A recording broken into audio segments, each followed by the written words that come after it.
Yo Freunde, Barbecue und damit willkommen zu der Review zu Tower of God Kapitel 500. Ein absolutes Meilenstein-Kapitel. War es ein meilensteinwürdiges Kapitel? Nicht so wirklich, finde ich, aber es war dennoch ganz gut und auch mal wieder recht lang mit vor allem vielen Charakteren. Nur einfach keins, was besonders herausstach. Trotzdem, wie gesagt, gut. Aber so oder so, großen Glückwunsch an Siu, ein Werk wie Tower of God mittlerweile schon 500 Kapitel lang zu erzählen. Wirklich ganz großen Respekt und in diesem Sinne würde ich sagen, starte ich direkt rein in die Review. Das Ganze beginnt mit Hats und Shibizo, wo ersterer vor Erschöpfung zusammenbricht, eben wegen der Entzündung seiner Waffe.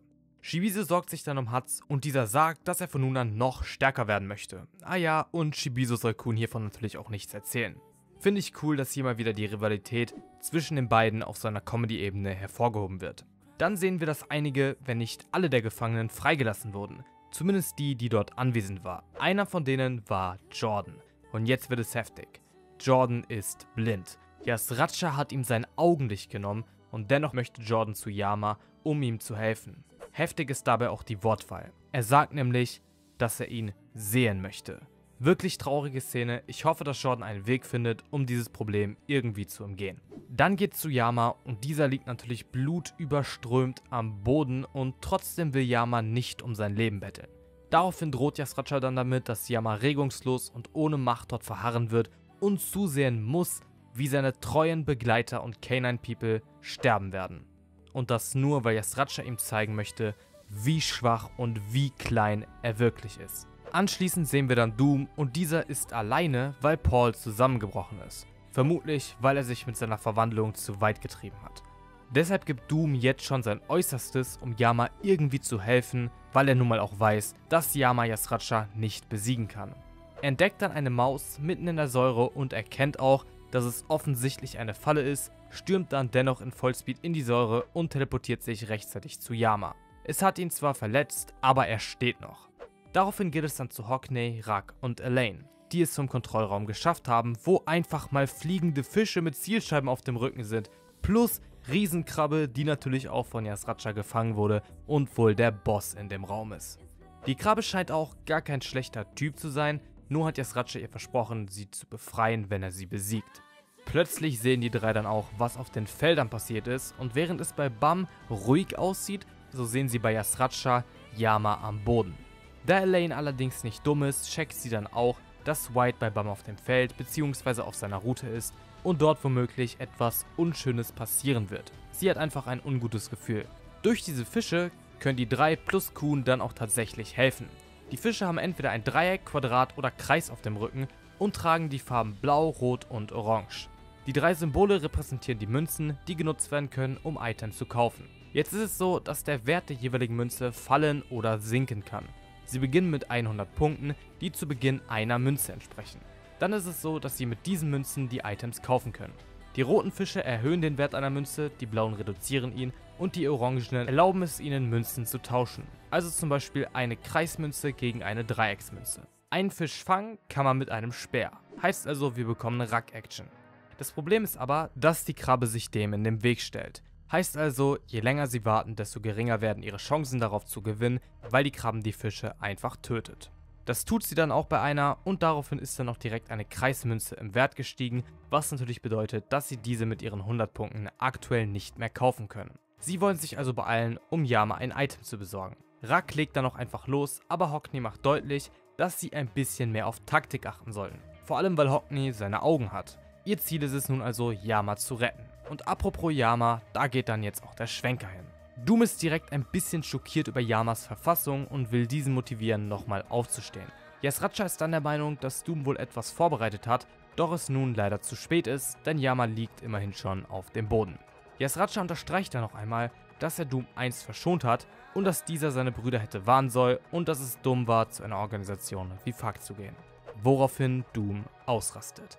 Er fragt, wann Yasracha endlich aufhört, ihnen alles wegzunehmen. Und dann wird es sehr interessant.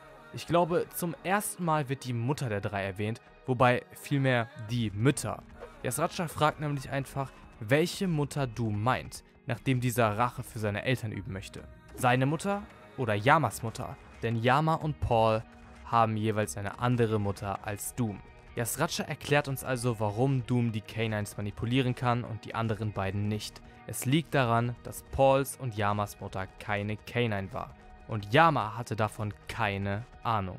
Der Grund, warum sie als wahre Brüder deklariert wurden, war, weil das Lopobia-Familienoberhaupt es so wollte. Yasracha sagt, sie alle hätten andere Mütter und nur Doom ist sozusagen von reinem Blut. Daraufhin rastet Doom dann wirklich aus, denn seiner Meinung nach sind Paul und Yama seine richtigen, korrekten und wahren Brüder. Wohingegen Yasracha Yama deswegen mal wieder beleidigt und runtermacht.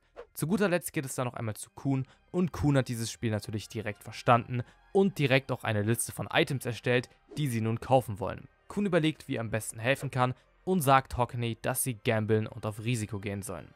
Khun hat mal wieder irgendwas geplant und das sieht man ihm auch absolut an.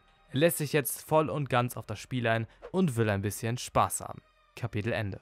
Was ich sagen muss, ist, dass mir dieses Kapitel mal wieder so als Rundblick echt gut gefallen hat. Ich würde sogar sagen, dass es als Meilenstein eine echt gute Rolle abgelegt hat, eben weil man auch mal wieder einige Charaktere gesehen hat. Allerdings hat mir dabei natürlich Bam gefehlt, wobei es nur verständlich ist, dass man ihn jetzt nicht zeigt. Man muss ja auch bedenken, dass die Spiele parallel laufen und dementsprechend kann man überhaupt nicht nur zu Bam und dann die anderen zeigen oder man müsste halt total auf Flashback setzen. Interessant finde ich auf jeden Fall auch, wie Khun in diesem Kapitel aufgetreten ist.